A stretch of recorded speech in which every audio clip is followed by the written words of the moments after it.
Religion plays a very interesting role in not only the final abolition and ending of the slave trade, but the justification.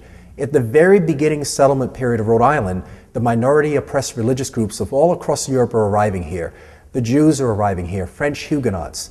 The Baptist faith begins in Providence and Newport, Congregational faith, Unitarianism, Congregationalism. They're all dissident groups that, in a large part, if they remained in the Massachusetts Bay Colony of Europe, they would have been imprisoned or hung because of their religious beliefs.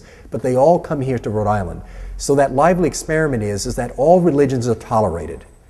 Well, as the Africans arrive, it creates a real quandary. Initially, the young African children, they become a part of the household, and the religious environment is justifying slavery. The basic sentiment is, and the sermons are stating, better to be knowing God and Jesus and a Christian as a slave in America than being a pagan in the wilds of Africa. So the beginning of the religious system is justifying slavery, but it's also offering access to religion and a closer access and relationship to the master community than would have been unheard of in the West Indies or Southern America. Later, it becomes what we call an American irony. You have a number of clergy, led by the Quakers and the Congregationalists, that begin asking a very essential question. If we're looking to be an independent country, if we are looking to cease being enslaved by Great Britain and King George, how can we continue to enslave Africans in this colony? If we're really truly going to be free, then shouldn't we also provide freedom to enslaved Africans?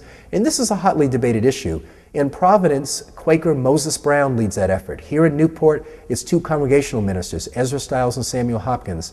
They feel so strongly that not only should Rhode Island end the slave trade, but that Africans, once given the opportunity of Scripture and conversion to Christianity, they would be equal citizens in this community. And this discussion was going on not in 1965 for the Civil Rights era or 1865 in the end of the Civil War, but in 1765. This is being debated here in Newport. In fact, Samuel Hopkins feels so strongly, he actually raises money with Moses Brown to send two Africans in Newport, a Salma Nubia and a John Comino, to what is at the time the College of New Jersey, later to be Princeton University, to be educated as missionaries.